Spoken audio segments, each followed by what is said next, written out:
Saúde, estamos de volta. Nosso programa especial gravado aqui no auditório do Hospital Mater Dei da Avenida do Contorno. São edições especiais, de programas especiais sobre longevidade. A gente está falando sobre a geração prateada, a geração 50+. Temos mais de 53 milhões de brasileiros que têm mais de 50 anos. A cada minuto, uma pessoa no mundo faz 50 anos. E o propósito desse projeto e desse programa hoje é fazer com que você, que quer avançar depois dos 50+, seguir adiante, tenha qualidade de vida. Você que ainda não chegou nos 50, também se prepare para chegar lá com qualidade de vida. E hoje temos 2 especialistas em movimento. E são informações importantes que a gente vai ter aqui com a Bita Lapertosa, que é empresária, preparadora física, mãe e também colunista do nosso canal Viver Brasil. Bem-vinda, Bita. Alegria te ver sempre. Tudo bom? Tudo bem, obrigada mais uma vez. Valeu. Alegria também. E o Heleno Fortes, que é preparador físico, maratonista, que prepara pessoas para grandes desafios, para maratonas. E olha, uma pessoa que disputa uma maratona vence a si mesmo e ganha uma medalha maravilhosa, né, Heleno? Bem-vindo. Obrigado aí pela oportunidade, pelo convite. Todo mundo pode correr? Vamos falar, a corrida ela é uma prática, é a prática mais, vamos falar, mais simples que existe, né? Eu acho assim, a criança quando ela nasce, ela engatinha, depois ela anda, depois ela corre, salta. O que acontece é que ao longo dos anos, aquela criança que estava em movimento, muitas vezes ela deixa de estar em movimento. Então, essa inatividade faz com que ela tenha cria uma série de objeções em que ela vai dificultar a prática de corrida. Então, e uma delas é o ganho de peso, né, e outras consequências aí da inatividade. Então, assim, a corrida, infelizmente, ela deveria ser para todo mundo, mas ela não é para todo mundo, né? Justamente por causa disso. Muito devido à inatividade. E, claro, alguns outros problemas, né, que não entram nesse caso, mas, no geral, é uma prática corporal mais simples, né, menos complexa que pode existir. Ela é natural, não se aprende a correr, né? A corrida é uma coisa natural. Mesmo assim, Bita, eu sei disso porque eu já senti isso na pele. Hoje eu corro, eu gosto, mas antes eu olho aquele Fernando anterior que não entendia como é que se processa o começo da corrida entrando na sua mente. É difícil esse processo. Como é que você lida com os seus alunos com relação a isso? Então, Fernando, a gente está falando dos 50+, né? O Heleno citou uma coisa que eu acho fantástico e eu falo para todos os pais hoje em dia. Para de falar para o filho, não corre, meu filho. Fala assim, corre, meu filho. Porque é uma coisa natural. Quem ele falou, engatinha e, se você prestar atenção, ele mais corre do que anda. Então, é um processo natural. Porém, da forma como somos civilizados, tem essa questão de não corre, não corre, não corre. E aí entra todo esse processo, como a Cris mesmo falou outro dia, desde que a gente nasce, a gente vem envelhecendo. Então, a gente acaba desaprendendo. Eu recebo muitas pessoas que me procuram justamente com essa frase. Bita, eu vim aqui porque eu quero aprender a correr. E aí eu falo, você sabe correr. Mas eu não sei correr, eu corro 2 minutos e morro. Não tem problema, você não tem condicionamento agora, mas você sabe correr. Então, segue o instinto. A gente, inclusive, faz alguns trabalhos educativos de corrida para ajudar a buscar esse instinto novamente. Então, acho que esse resgate é muito importante, porque, como o Heleno disse, de todos os esportes, a corrida é o mais natural. Então, é simplesmente fazer um resgate. E todas as pessoas conseguem correr se não tem alguma limitação física, isso é, alguma lesão, né, que aconteceu em algum momento da vida, ou um sobrepeso, que aí é importante começar com as caminhadas.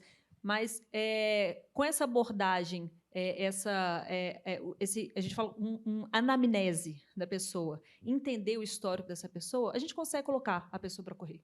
E também alguns cuidados necessários, né? Porque com toda essa aura democrática que existe na corrida, tipo, vai lá e corre, é ótimo, é isso mesmo. Mas com orientação fica mais fácil, né? E com cuidados fica mais fácil, porque senão, às vezes, uma contusão pode colocar todo aquele entusiasmo a perder, né? Hoje, hoje o crescimento e, né, essa tecnologia, os avanços tecnológicos ajudaram muito aí esse controle, né, do profissional de educação física, até para motivar a pessoa a continuar praticando. Se a gente voltar há 30 anos atrás, a gente não tinha esses monitores de frequência cardíaca, relógios GPS, esses tênis com essas tecnologias hoje de propulsão, até um pouco de amortecimento. Tudo isso contribui para melhorar não só o desempenho das pessoas que estão correndo, mas também para motivar essas pessoas na prática da corrida. Agora também a parte física, né? Tipo, cuidado com esse tornozelo aí, né, Vitor? Uma coisa muito importante, quando eu recebo a pessoa pela primeira vez, a gente aplica um questionário para entender aquela base, depois faz uma consultoria, e depois da consultoria a gente faz uma avaliação fisioterápica. Dentro da avaliação fisioterápica, a gente pesquisa, né, o corpo da pessoa. Então, vamos lá. Que nem ele falou, sobrepeso. Eu fiz uma pós há um ano atrás, né, mais ou menos, e o professor falou de uma forma muito engraçada que as pessoas associam lesão a sobrepeso. A lesão, em geral, ela é associada principalmente a algum desequilíbrio muscular, né, alguma restrição. Então, que seja uma restrição de mobilidade de tornozelo, mobilidade de quadril, ou um enfraquecimento do glúteo, e assim por diante. Claro que a sobrecarga é um ponto a mais, mas não é hoje a principal. Então, essa avaliação fisioterápica ela é importantíssima. E, a partir dessa avaliação, a gente dá um próximo passo. Uma pessoa com 50 anos, sedentária, e quer começar, principalmente a corrida, que a gente tem que pensar que é um esporte, sim, de impacto, ela tem que ser analisada e, a partir daí, reaprender. E lembrando, né, Fernando, que existem outros esportes, né, como o bike, a natação, outros. Então, a gente pode começar de outras formas também. Então, por exemplo, se a pessoa não está apta agora para correr, ela pode começar uma bike, ou ela pode começar uma caminhada rápida, pegando aclives, que é menos lesivo que a corrida, por exemplo, em plano. Então, tem várias soluções. O que a gente tem que fazer é entender quem é aquela pessoa, analisar e, a partir daí, startar. Interessante. Então, para quem está acompanhando a gente aqui agora, está pensando, sempre tive vontade de correr, mas não sei por onde começar. A solução seria começar caminhando, a caminhada. Primeiro, a caminhada de 1.000 quilômetros começa com o primeiro passo, né? Não tem... Para cada um não tem uma fórmula, não tem uma receita. Então, assim, é muito na tentativa e erro quando se trata da pessoa, do iniciante. Normalmente, a pessoa, se ela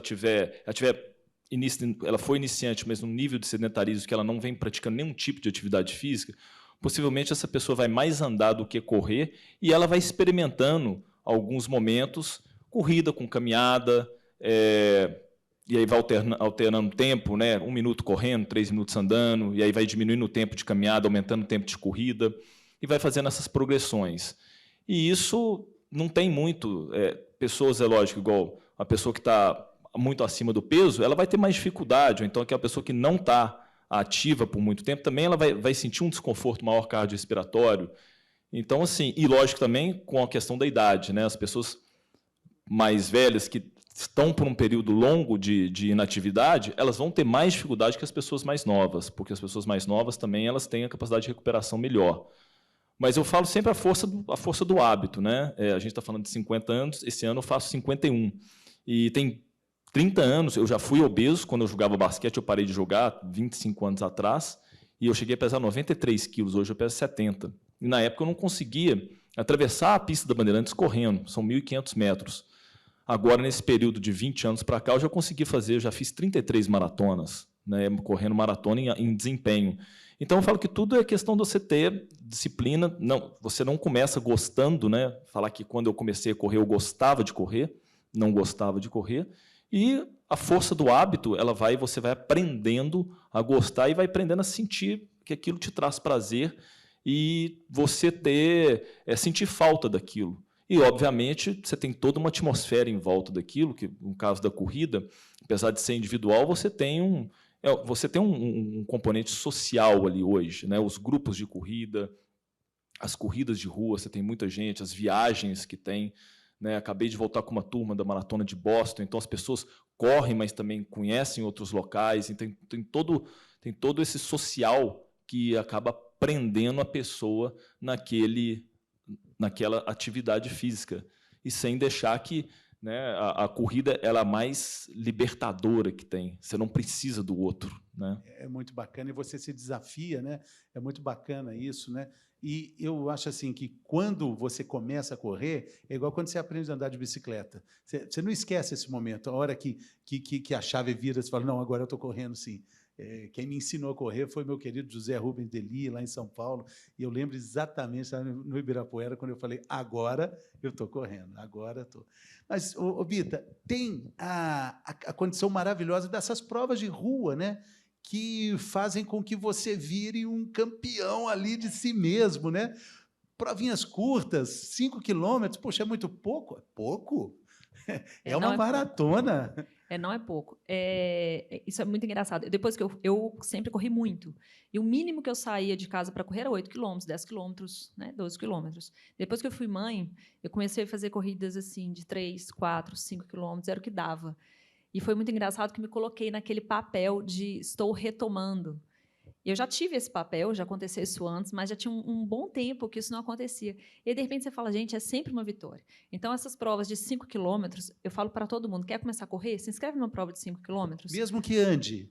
Mesmo que ande, complete 5 quilômetros. Um bom pedaço andando, mas complete os 5 quilômetros. Aquela medalha, só quem pega ela entende o significado daquela medalha. Né? E aquilo que o Heleno falou também da questão de socialização. Na hora que você vê que você conseguiu, e na hora que você se identifica com aquelas pessoas do lado, porque, claro, vão ter aquelas pessoas que vão lá para a ponta, né? Que correm para ganhar, e aquelas pessoas estão ali para completar. Então, na hora que você começa a se identificar, você se sente até em uma família. Isso é muito gostoso. E tem um acolhimento nos grupos de corrida que é uma coisa única. A troca de energia que existe ali, eu falo até nos treinos mesmo, como as pessoas se ajudam, né? Mesmo nós estamos falando da geração 50 a mais, é muito bacana. Eu falo que em prova você faz tantos melhores amigos, mas é tanto melhor amigo. Você começa a prova sozinho, no final da prova você tem os 3 melhores amigos ali. Em 1 minuto você faz. Isso é maravilhoso. E você que é um consultor, você tem uma consultoria de corrida, você deve ter histórias assim de trajetórias muito bonitas, né? De pessoas que começam do 0 aos 42 quilômetros da maratona, que deve ser filme atrás de filme, né? Sim, casos de transformação, né, de superação, ex-obesos, pessoas que tinham voltaram de casos de cirurgia, de lesão, que estavam desacreditadas, mas que quando elas são inseridas num grupo, né, a gente brinca que isso é uma tribo. A gente troca as baladas. Por exemplo, você troca a balada, vamos falar de sexta-feira à noite, para você poder acordar sábado de manhã e chegar no local, por exemplo, aqui em Belo Horizonte, onde é que a gente treina na Lagoa Seca, ali no Belvedere, você tem lá cheio de gente. Então, só de você chegar ali, todo aquele território, aquela atmosfera te contamina, te faz com que você entre naquele ambiente para correr, e você encontra vários níveis de corredor, né? Vários níveis de praticantes, desde a pessoa que já corre para o alto desempenho, como aquele que está começando também. E aí, quando você vê, você está fazendo aquela turma e você está correndo, aí, aquilo passa a fazer parte da sua programação semanal, de você acordar no sábado cedo, ter que dormir na sexta-feira à noite, se alimentar melhor. E aí isso vai criando uma série de mudanças comportamentais que trazem um melhor estilo e qualidade de vida. É muito bacana. Eu acho que a primeira dica desse programa, desse bloco aqui, é essa. A gente já viu, no caso dos esportes coletivos de academia, informações muito importantes, mas agora é essa. Turma, turma. Encontre a sua turma, que você vai ter muito mais chance de ser feliz e se dar bem, né? E depois as corridas de rua. Eu tenho experiência pessoal com a São Silvestre, já disputei 6 vezes, e nas 6 vezes eu fui primeiro lugar na minha categoria. Porque na minha categoria só tinha eu, com a dor que eu senti, com o joelho arrebentado, com o sofrimento, com o Papai Noel me atravessando, o cangaceiro passando por mim, o Batman, o Robin, o Super-Homem, todo mundo me ultrapassou, mas na minha categoria eu ganhei aquela medalha ali, é de chorar, né? É de chorar. Fernando, a gente ganha da gente mesmo. Exatamente. Né? É isso, né? Essa categoria era essa, né? Era essa? Comigo era mesma. São 21 mil categorias na São Silvestre. Os quenianos ganham sempre, mas cada um tem a sua categoria. Eu acho que toda prova de rua tem essas categorias individualizadas, né? Perfeito. Eu gosto muito da corrida de montanha, você sabe disso também, né? Do Campeoníssima, trail run. campeoníssima. Adoro. Então, eu gosto muito de natureza. Então, acho que existe dois lados da corrida e existem perfis dentro da corrida. Então, essa parte do coletivo ela é muito gostosa, mas é importante também que você tenha autonomia para conseguir fazer o esporte sozinho. Porque se seu amigo não vai, você tem que ter essa autonomia para poder ir lá e fazer. E essa autonomia, depois de um certo tempo correndo, ela é vontade, sabe? Ela é vontade de sair correndo. Então, depois que nem você falou assim, nossa, quem que te ensinou a correr? Você falou? José Rubens Delia. Pois é, o José Rubens, então, fez um bom trabalho. Vamos continuar? O Gafanhoto Man. E agora eu espero que você me ajude. Os dois. Agora a gente tem falado de bike, mas Sim, vamos sim. lá, vamos nos dois. Mas depois que você aprende a correr, eu falo que é uma necessidade fisiológica, é uma necessidade mental de correr. Então, muita gente chegou para mim e falou assim, falam, né, ainda, mas você é tão magrinha, para que você corre? Porque tem gente que corre porque quer emagrecer. E esse não é o perfil de que vai gostar da corrida, esse pensamento não é o perfil. Então, a partir do momento que você corre, porque eu gosto de correr, porque eu sinto liberdade em correr, porque o corpo em movimento é gostoso, aí você fala, agora o bichinho te picou. É isso aí. Que você tá, aí você transcendeu, né? Você foi além, né? E tem também algo que ajuda muito, que é a música.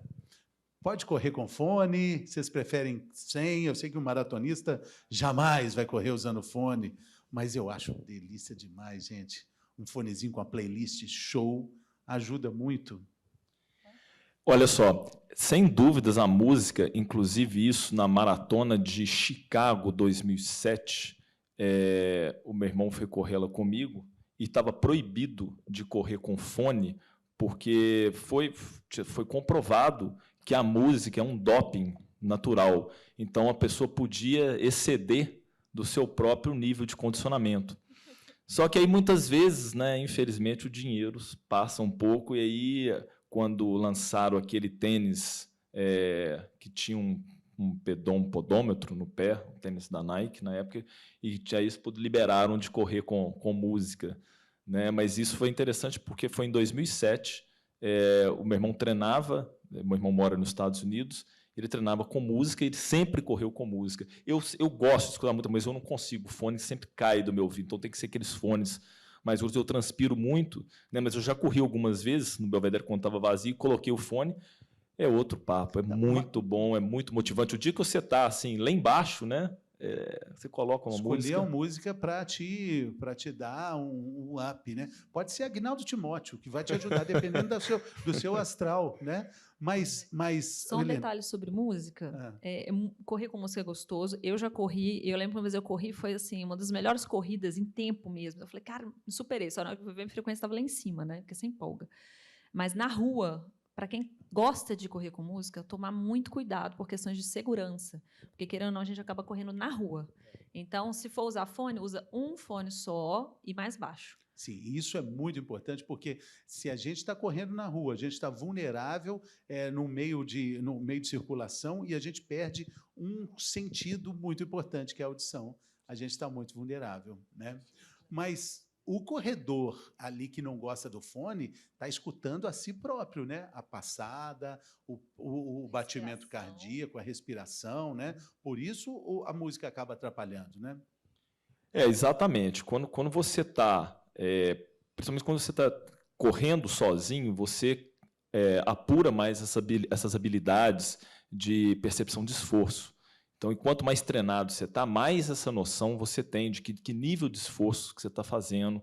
Então, eu brinco sempre com o pessoal ali, a gente tem uma volta de 1 quilômetro no Belvedere, e as pessoas mais treinadas, se a gente tirar o relógio delas e falar assim, faz uma volta para tanto tempo, elas fazem aquele volta, vão errar assim 2, 3 segundos por quilômetro.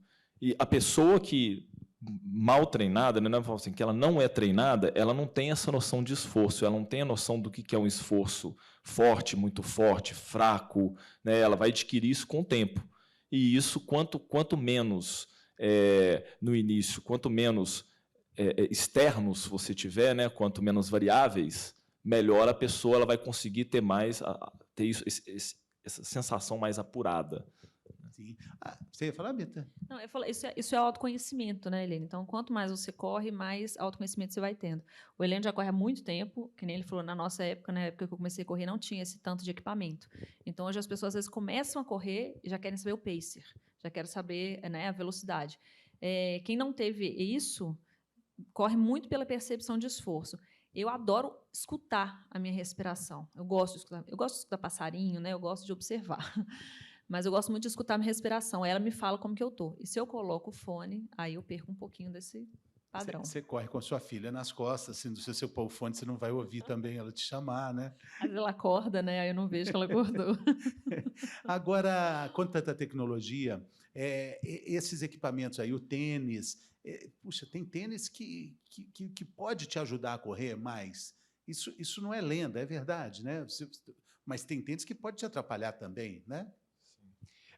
Inclusive, quando foi 2019, 2018, quando lançaram os tênis de placa de carbono, e foi só, no caso, a Nike, que naquela época lançou, hoje, outras marcas já lançaram, mas foi feito até um estudo na época, e esses tênis realmente eles beneficiam os atletas, né? Foi provado que os atletas com esses tênis de placa de carbono, eles melhoram o desempenho final deles. Então, não é à toa que os tempos caíram muito, os tempos de maratona, o recorde mundial foi batido em 2 minutos. Isso aí, para o nível de atleta, é muita coisa. Para um atleta que fazia 2:03, esse mesmo atleta fez 2h01, 2h03 minutos, 2h01. Nós estamos falando de 42 quilômetros e...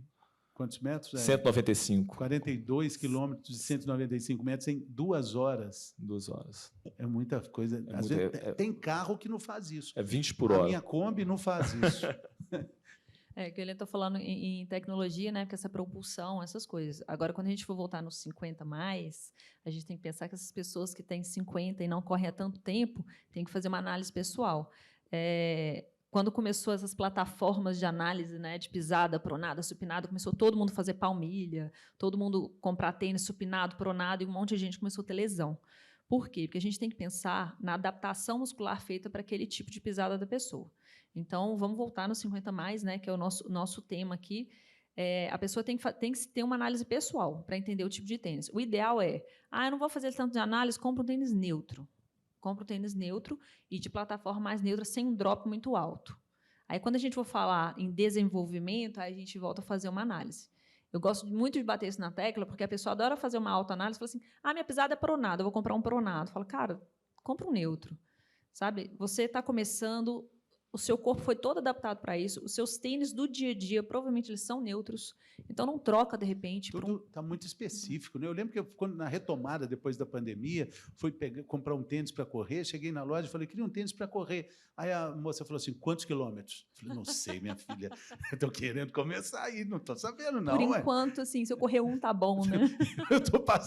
eu estou começando de baixo, eu estou vindo de parado, né? É difícil. Então, está tudo muito específico, né, Bita? É tudo muito específico.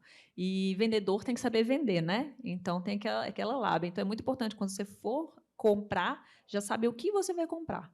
Isso é importante. Então, a primeira dica compre um tênis neutro e sem um drop muito alto.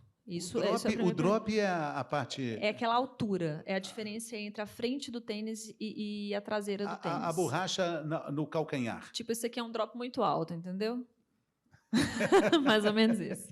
Exatamente, então é isso. E não precisa gastar tanto dinheiro, porque tem tênis que são caríssimos, né? Ou precisa? Eu não vejo necessidade. Só no caso, para quem vai competir, o tênis de placa foi provado isso. Os meus tênis são os mais leves, mais baratos possível. Eu sempre brinco que os melhores corredores do mundo, o pessoal do leste da África, Quênia, Etiópia, eles correm descalço, né? Quando eles são pequenos, eles correm descalço, porque eles não têm dinheiro. No trail run, eles estão correndo muito com sandália de couro. Pois é, então, assim, a indústria do equipamento hoje, como você falou, ela quer vender. Então, ela vai... E hoje, você encontra condição de vender para todo mundo, né? Então, fica fácil você conseguir chegar e falar, você tem que usar esse tipo de tênis.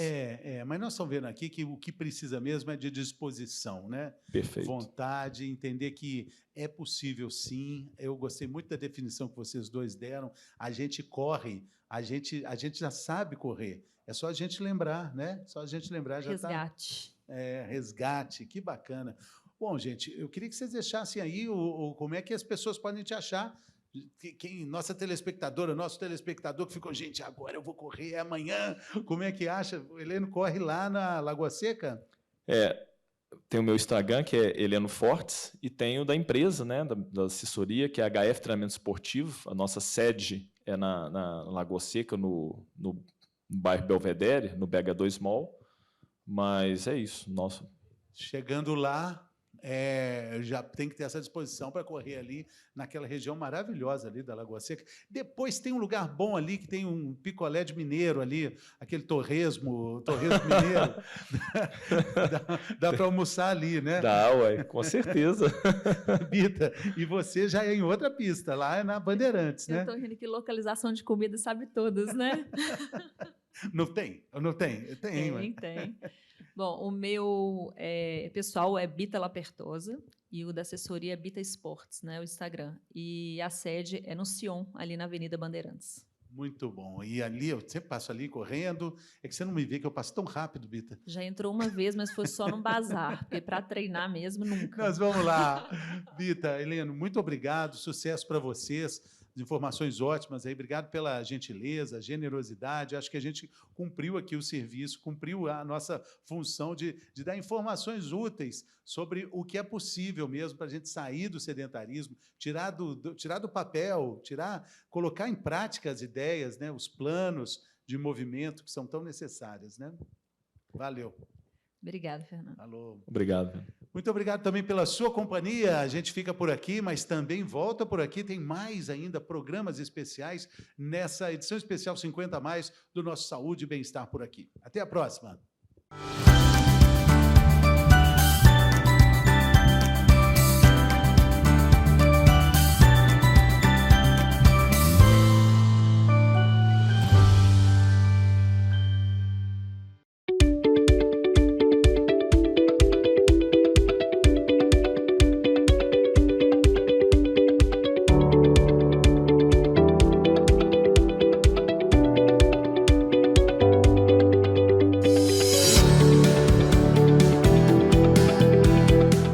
Belo Horizonte e o ano era 1906. Foi em 20 de março que nasceu a Farmácia Mineira.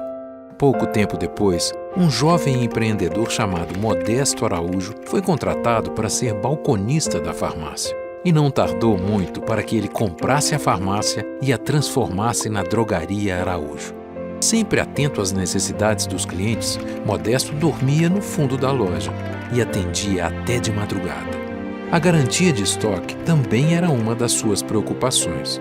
Quando algum item faltava, mandava buscar o produto que fosse, mesmo nos concorrentes. Desde os tempos remotos, a Araújo já demonstrava sua vocação para drugstore, oferecendo um mix cada vez maior de produtos e serviços. Aos poucos, a empresa conquistou a confiança dos mineiros. Até nomes famosos, como Guimarães Rosa, tinham a Araújo como a sua drogaria de confiança. O pioneirismo sempre fez parte do negócio. A Araújo lançou o primeiro telemarketing do Brasil, a primeira drogaria com serviço drive-thru, a primeira rede do país no modelo drugstore e o primeiro plantão 24 horas da cidade. A loja matriz, por exemplo, nunca fechou as portas. A partir da década de 80, começava o processo de expansão e profissionalização da empresa. Novas lojas foram abertas e o mix de produtos também cresceu. Em 2016, foi inaugurado o novo centro de distribuição, com 60 mil metros quadrados de área, garantindo a execução do plano de expansão para todo o estado. A Araújo chega a novas regiões de Minas com a garantia de estoque que só a Araújo tem. Com o tempo, novas formas de cuidar dos clientes foram incorporadas. Em 2018, foi criada a Miol, marca exclusiva com grande variedade de produtos e preços competitivos. Os serviços farmacêuticos ficaram mais completos, com programas de promoção da saúde, testes rápidos e vacinas. a manipulação de medicamentos também ganhou força, bem como a venda de medicamentos especiais. O site, o app e a presença nos principais marketplaces levou a Araújo mais longe, com entrega para todo o Brasil. E o Clique Retire trouxe agilidade e comodidade para nossos clientes. Isso é o que faz a Araújo presente na vida dos mineiros, sendo sinônimo de variedade, conveniência, agilidade e, o mais importante, confiança. Onde você estiver, pode ter certeza, tem sempre uma Araújo perto de você.